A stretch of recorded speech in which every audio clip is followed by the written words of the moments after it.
বসে থাকা নয়, সেই কোনদিন আসবে না রে, করব যদি ভয় ঘটাবান কিনা। তাদের জন্য যদি ঢাকা থেকে একটি জীবন দিতে প্রস্তুত, মুসলমানরা হাত তুলে দেখা দাও, জিন্দাকে থাকবে। আমিন। রাজি আছেন ইনশাআল্লাহ? আজকে থাকবে ইনশাআল্লাহ। যে আয়াত আমি আপনাদের সামনে তেলাওয়াত করেছিলাম, লাকাদ কানা লাকুম ফি রাসূলিল্লাহি উসওয়াতুন হাসানাহ, তোমাদের জন্য রয়েছে আল্লাহ রাসূলের উত্তম আদর্শ।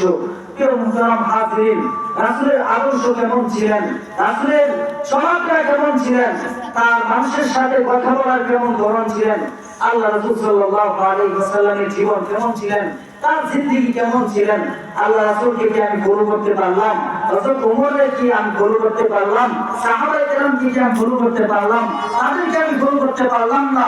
রাসূলের জিন্দেগি তিনি কেমনে কি চলতেন, তার আদর্শ আমি জীবনের সাথে ফিটিং করলাম না, আবার আমি নিজেকে দাবি করি শ্রেষ্ঠ উম্মত। কথা বলেন ঠিক কিনা? ঠিক। মুহতারাম হাজির, রাসূলের আদর্শ ছিলেন উত্তম আদর্শ, যে আদর্শের মধ্যে কোনো ভেজাল নাই, ঝামেলা নাই। কিন্তু কাফেররা আল্লাহ রাসূলকে কেউ কাফের বলতো, কেউ আবার আল্লাহ রাসূলকে বলতো তার মাথা নষ্ট হয়ে গেছে, আবার কেউ বলতো যে আল্লাহ রাসূলের মনে হয় পাগল হয়ে গেছে। এভাবে একজন আখ্যায়িত করে ঘোষণা দিয়ে দিয়ে মক্কার গলিতে গলিতে প্রত্যেকটা মানুষ দাঁড় করায় রাখছে। মক্কার গলিতে গলিতে যখন আল্লাহ রাসূল সাল্লাল্লাহু আলাইহি ওয়াসাল্লাম তৎকালীন সময়ে এরকম যেরকম ভাবে মক্কার মধ্যে হজ করতে যায়, এরকম ভাবে তখনকার সময়ের মধ্যে মানুষ দূর দূরান্ত থেকে হজ করতে আসতো।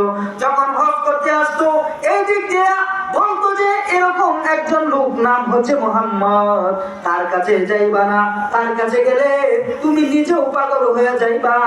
আরেকজন আরেক রাস্তার মধ্যে দাঁড়ায় বলতো এরকম একটা লোকের নাম হচ্ছে মুহাম্মদ, সে বড় বিখ্যাত পাগল, এই পাগলের নিকট যদি যাও তোমরা নিজেরাও পাগল হয়ে যাইবা, সুতরাং তোমরা মুহাম্মদের নিকট যাও না, মুহাম্মদের নিকট যদি যাও তোমরা নিজেরাও পাগল হয়ে যাইবা, সুতরাং মুহাম্মদের কাছে যেও না। যখন মক্কার গলিতে গলিতে প্রত্যেকটা মানুষ এই কথা বাজায় দিল, মানুষের কাছে পৌঁছে গেল, মানুষ বলে আরে কেমন পাগল, আরে কেমন পাগল, সে তো দুনিয়ার কোনো সাধারণ পাগল না, সে তো দুনিয়ার কোনো সাধারণ জাদুগির না, সে তো কেমন জাদুগির হইল, সে কেমন পাগল হইল, সে তো দুনিয়ার কোনো সাধারণ পাগল না, পাগল না, কেমন পাগল, চলো দেখে আসি কেমন পাগল হইছে আর কেমন জাদুগির হইছে। যখন মুহাম্মদ যখন পাগল হইছে কথা শুনে যখন দেখলো, মুহাম্মদের তেলাওয়াত যখন শুনলো, তেলাওয়াত শুনে যারা ছিল পাগল শুনতো, যারা শুনতো যে মুহাম্মদ জাদুগির, তারা মুহাম্মদের তেলাওয়াত শুনে প্রত্যেকেই মুসলমান হয়ে গেল। মনে বড় আশা ছিল যাব মদিনায়, একটু গাওয়া যাবে ইনশাআল্লাহ। মনে বড় আশা ছিল যাব মদিনায়, আপনাদের কাছ থেকে মনে বড় আশা ছিল যাব মদিনায়, আশা আছে সম্ভব নাই, করি কি